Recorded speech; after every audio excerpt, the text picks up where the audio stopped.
penerjemahan. Strategi pembelajaran bahasa merupakan taktik yang digunakan oleh seorang pengajar dalam suatu proses belajar bahasa, sehingga dalam hal ini peserta didik lebih leluasa dalam mengembangkan kemampuannya. Terjemah atau penerjemahan ialah suatu proses menyampaikan, menerangkan, menafsirkan, atau memindahkan suatu bahasa ke dalam bahasa lain. Kata lain, strategi pembelajaran terjemah adalah tuntutan teknis yang digunakan untuk menerjemahkan kata demi kata atau kalimat demi kalimat. Baiklah, di sini saya akan menjelaskan tentang materi prinsip penerjemah.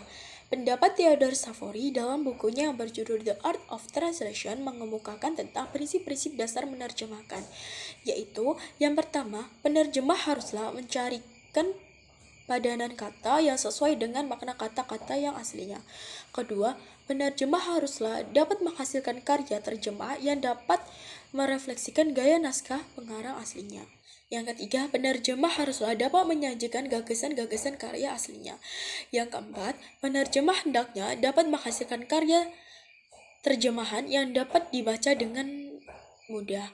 Dan yang terakhir adalah penerjemah hendaknya juga dapat membuat karya terjemahan yang dapat dibaca sebagaimana bahasa kontemporer benar. Selanjutnya di sini saya akan menjelaskan sedikit mengenai aspek yang perlu diperhatikan dalam penerjemahan. Ada beberapa aspek yang perlu diperhatikan oleh penerjemah agar dapat menghasilkan terjemahan yang baik serta dapat diterima oleh pembaca sasaran. Aspek tersebut antara lain, yang pertama adalah aspek keakuratan. Aspek keakuratan adalah aspek yang paling mendasar dalam penerjemahan. Dalam penerjemahan, keakuratan memiliki arti apakah teks dari terjemahan sudah sesuai dengan isi atau pesan antar keduanya. Apabila terjemahan memiliki keakuratan yang rendah, maka akan menjadi pertanyaan apakah terjemahan tersebut sudah berkualitas. Dengan demikian, bahasa dalam terjemahan harus seakurat mungkin serta tidak bertentangan dengan norma, kaidah, serta budaya yang berlaku pada bahasa sasaran.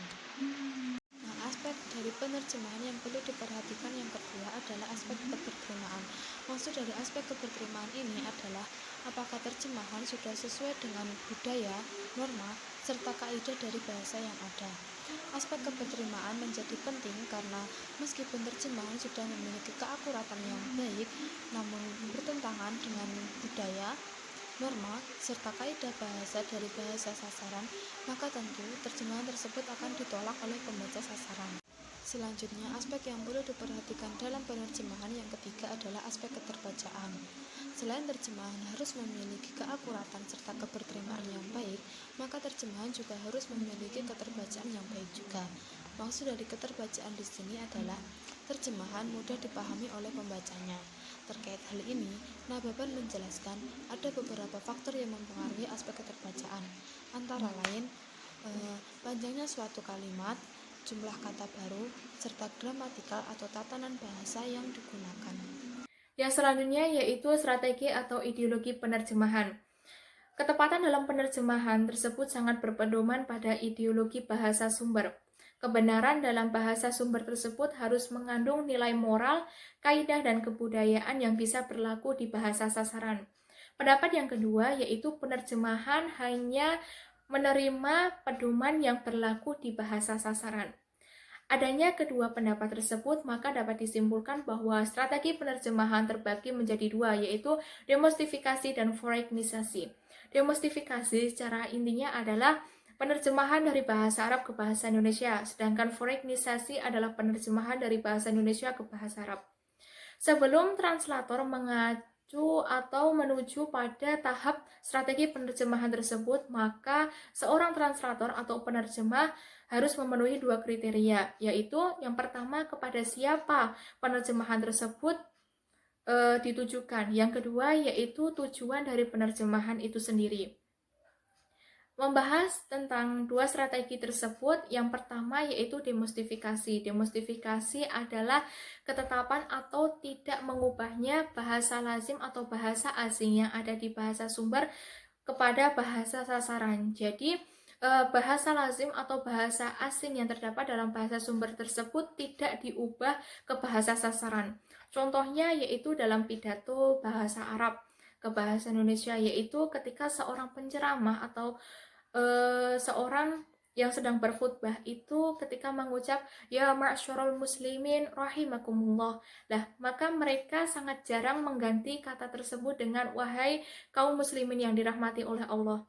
Nah, ketetapan atau tidak mengubahnya bahasa asing tersebut ke dalam bahasa Indonesia itu karena menjaga kemurnian atau keaslian dari penerjemahan tersebut itu sendiri. Terus yang kedua yaitu foreignisasi, yaitu mengubahnya atau mengganti bahasa lazim atau asing yang terdapat dalam bahasa sumber kepada bahasa sasaran. Tujuannya yaitu untuk mencegah penghabatan pemahaman dari pembaca itu sendiri. Contohnya adalah kata abi yang berarti ayah, kata umi yang berarti ibu. Nah, kata abi dalam bahasa Arab tersebut maka ketika ditranslatekan atau diterjemahkan kepada bahasa Indonesia maka akan berganti menjadi kata ayah, seperti itu.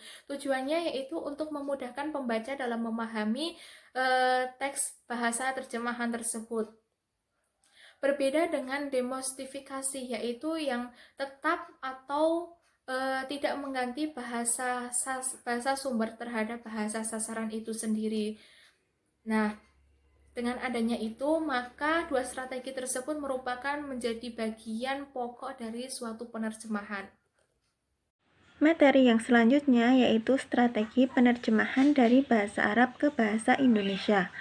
Dalam menghadapi perbedaan konstruksi dan pemaknaan antara TSU dan TSA, ada beberapa strategi yang dapat digunakan oleh para penerjemah. Nah, di sini saya akan menyampaikan beberapa strategi yang dapat dimanfaatkan dalam TSU bahasa Arab. Di antaranya yaitu, pertama, mengedepankan dan mengakhirkan atau takdim dan takhir. Pada strategi ini, penerjemah diharuskan untuk mengedepankan kata dalam PSU yang diakhirkan dalam PSA dan mengakhirkan kata dalam PSU yang dikedepankan dalam PSA. Yang kedua yaitu menambahkan atau ziyadah.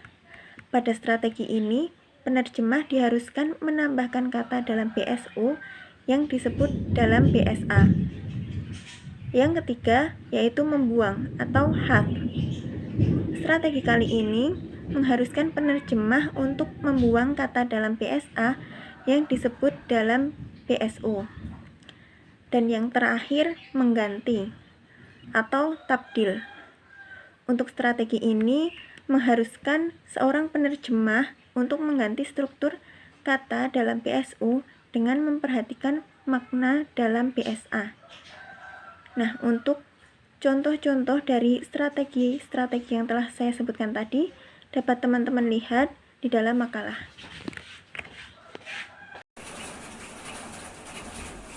Strategi penerjemah dalam menghadapi berbagai masalah. Di dunia ini tidak ada dua bahasa yang sama persis. Setiap bahasa mempunyai cara sendiri untuk menyampaikan suatu makna. Maka dari itu, bahasa dapat dipresentasikan ulang dalam format yang berbeda dengan bahasa yang lain.